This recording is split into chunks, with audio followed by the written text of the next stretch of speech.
Sabemos que está con una agenda muy movida, Sí. así que aprovechando tu presencia en Córdoba, decidimos invitarte para hablar un poco sobre este libro, el libro negro de la nueva izquierda, ideología de género, subversión cultural, en coautoría con Nicolás Márquez, que bueno, realmente, además de ser un éxito, por supuesto, despertó mucha polémica y eso llevó también a que en la reciente Feria del Libro, por ejemplo, haya habido un incidente con manifestantes que se oponían a su presencia, ¿no? Contanos un poco lo que ocurrió. Fue súper interesante porque nuestro evento fue el más concurrido de toda la Feria del Libro, a pesar de ser escritores underground, digamos, Claro. ¿no? O sea, desde abajo nos hacemos, sin aparatos mediáticos, sin aparatos políticos, sin aparato de ningún tipo. Vinieron 1.200 personas que pudieron ingresar y unas 300 se quedaron afuera. Para que tomemos como referencia a Vargas Llosa, con La Nata llevaron entre 400 y 500. Es decir, estamos hablando de 3 veces más.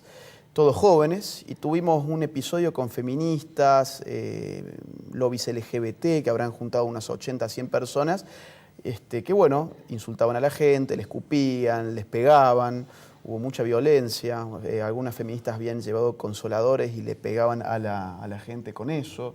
Fue una situación muy espantosa, pero lo que se ve es la distancia entre un sector y otro, porque 1.200 o 1.500 personas podrían haber aplastado a trompadas a esas 80, 100 personas. Claro. Y sin embargo, no ocurrió nada de eso. Así que, bueno, yo quisiera saber qué pasaría si yo interrumpo una conferencia feminista de ese tipo y me pongo a hacer esas payasadas. Yo de ahí no salgo vivo. Agustín, ¿cuál es la característica de la nueva izquierda que vos planteás en el libro?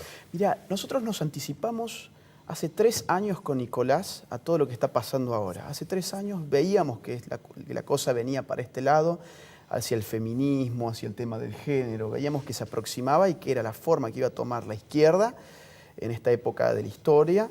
Y lo empezamos a escribir hace 3 años. Hace 2 años salió publicado el libro y muchos sectores nos miraban como alarmistas. No, pero ¿qué tiene que ver una cosa con la otra? Bueno, hoy ya vemos qué tiene que ver una cosa con la otra. Vemos que la izquierda está encolumnada atrás de todo lo que es el feminismo, la ideología de género, los movimientos LGBT. Les bajan un discurso y los mandan a la militancia. La pregunta es ¿por qué? Y la respuesta es bastante simple y compleja al mismo tiempo. Lo voy a tratar de hacer en 2 minutos. La izquierda clásica quería movilizar a la clase obrera, porque lo que planteaban era un paradigma de lucha de clases. Estamos hablando de Marx, ¿no? Claro. Marx, Lenin, Mao, etc. Lucha de clases, donde el protagonista era el obrero o, en su defecto, el campesinado. Cuando el obrero y el campesinado ya no tienen más que perder más que sus propias cadenas, como dice Marx, sino que tienen para perder mucho en la sociedad actual. Tienen para perder su automóvil, su celular, su computadora, su casa, su familia, etc. Cuando el obrero ya no es un desposeído, sino que es cada vez más un burgués, ¿qué hace entonces la izquierda? Se acabó la lucha de clases. ¿Cómo movilizamos a la clase obrera? No puede hacerlo. Esto ya lo vieron hace 50 años o más en los Estados Unidos, en Francia, en Alemania, en Inglaterra. Este año se cumplió 50 años del Mayo francés. Sí. El Mayo francés fue eso, fue el estudiantado más la intelectualidad francesa tomando las riendas de la revolución porque la clase obrera no quería más escuchar hablar sobre el socialismo. De hecho, cuando la clase obrera se pliega a eso, el gobierno de Gaulle le baja un salario mínimo y ahí nomás se hacen un paso al costado. Eso es la nueva izquierda, es una izquierda que necesita reconvertirse porque ha perdido el sujeto histórico de su revolución, que son las clases sociales, y para eso trasladan ese conflicto económico a un plano cultural. Y dice, bueno, ya no contamos con el obrero, pero podemos trazar una dicotomía entre hombres y mujeres y aprovecharnos del feminismo, entre homosexuales y heterosexuales, y nos aprovechamos de los lobbies LGBT. Les inyectamos aparte una conciencia resentida, que es lo que esta gente tiene, y los mandamos a la militancia. ¿En nombre de qué? De un socialismo más difuso que el de antes, pero un socialismo al fin, ¿no? Eso es la nueva izquierda y es lo que estamos viviendo hoy. Por eso el feminismo en Argentina explota ¿con quién? Con Macri.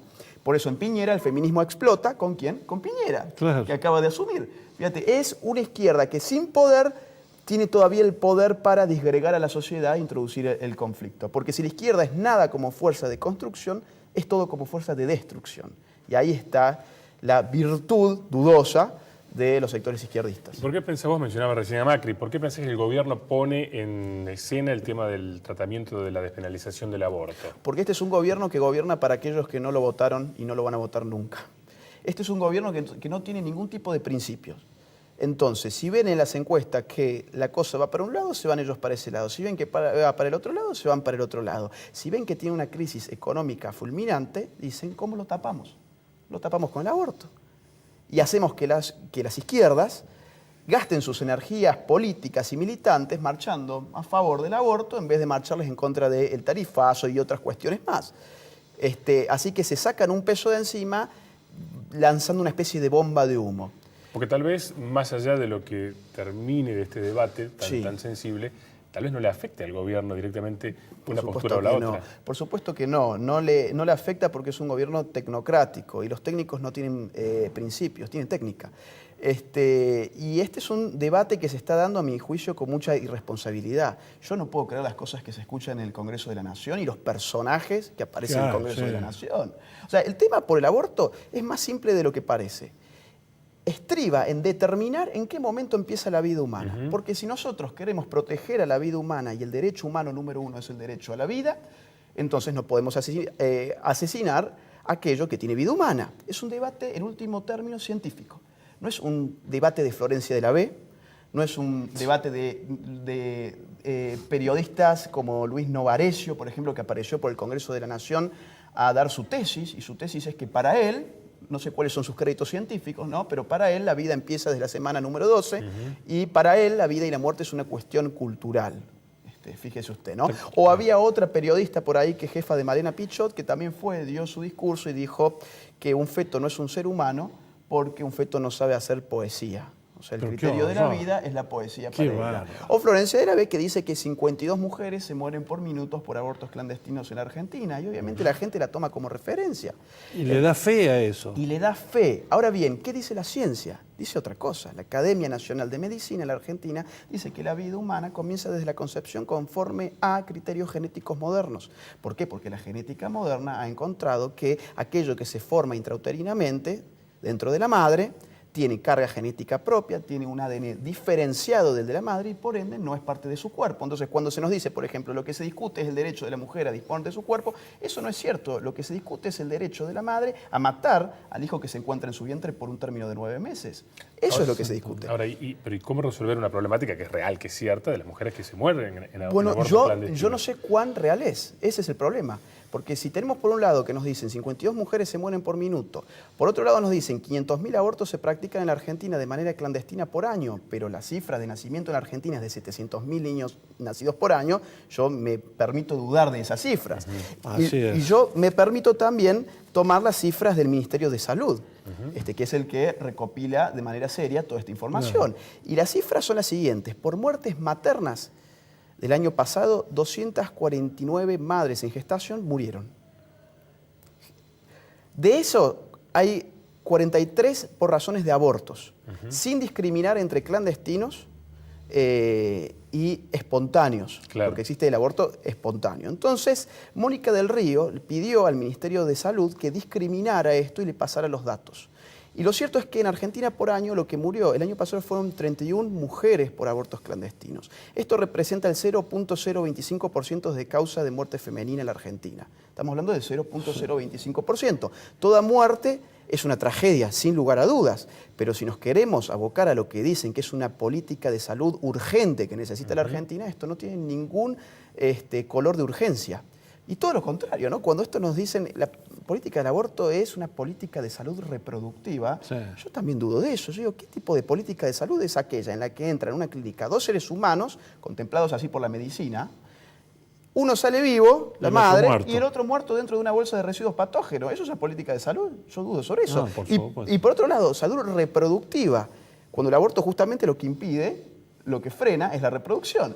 Todo está viciado, hasta el nombre de la ley. Nos dice, Ley de Interrupción Voluntaria del Embarazo. Perdón, la interrupción es el cese transitorio de un proceso para su posterior reanudación. Yo, por ejemplo, tengo que ir al baño, interrumpo este programa, vuelvo a los 5 minutos.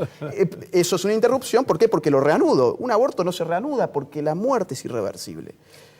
Está muy bien ese argumento. Y volviendo a tu crítica, ¿no?, sobre las posturas de los grupos feministas que promocionan el aborto, ¿qué es lo que consideras a tu juicio que hay detrás de esta postura? Yo veo que no hay ninguna urgencia real, no les importa a las mujeres. Si les importaran las mujeres, estarían usando pañuelos verdes, por ejemplo, por las 525 mujeres que el año pasado murieron por deficiencias nutricionales.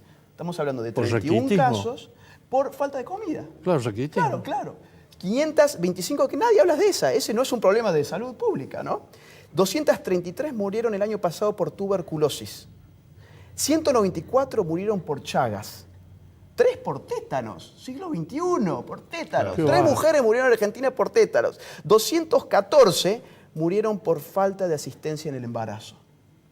Y nadie está usando ningún pañuelito por estas mujeres. La mujer no es el problema del aborto. El problema del aborto es ideológico, que el feminismo ha traído a la Argentina como si fuese un tema de urgencia. Y el macrismo lo ha utilizado como bomba de humo para tapar temas que verdaderamente son urgentes. Y a partir de lo que planteamos al comienzo, que estás brindando conferencias en Latinoamérica, en Centroamérica, bueno, una nutrida agenda, ¿cómo ves en América Latina esta tesis que vos estás planteando de la nueva izquierda en otros países? Es un fenómeno continental, occidental. En Europa, en el primer mundo, esto está avanzadísimo. Tan avanzado está que ya están demoliendo los principios jurídicos occidentales. Es decir, en España, por ejemplo, un hombre, cuando es denunciado por una mujer, ya no es inocente hasta que se le muestre lo contrario, sino que es culpable y va preso automáticamente hasta que él pueda demostrar que es O inocente. sea, la inversión de la carga de la inversión. prueba. Acá en el canal TN ya se ha discutido y han llevado a una psicóloga para que hable en favor de estas tesis. O sea, esto no es algo que solamente pasa allá. En América Latina en general está el tema muy recrudecido, el tema del género es el tema de las izquierdas en todo el continente. En Centroamérica hay un conservadurismo que todavía lo aplaca un poco, pero hasta ahí no más.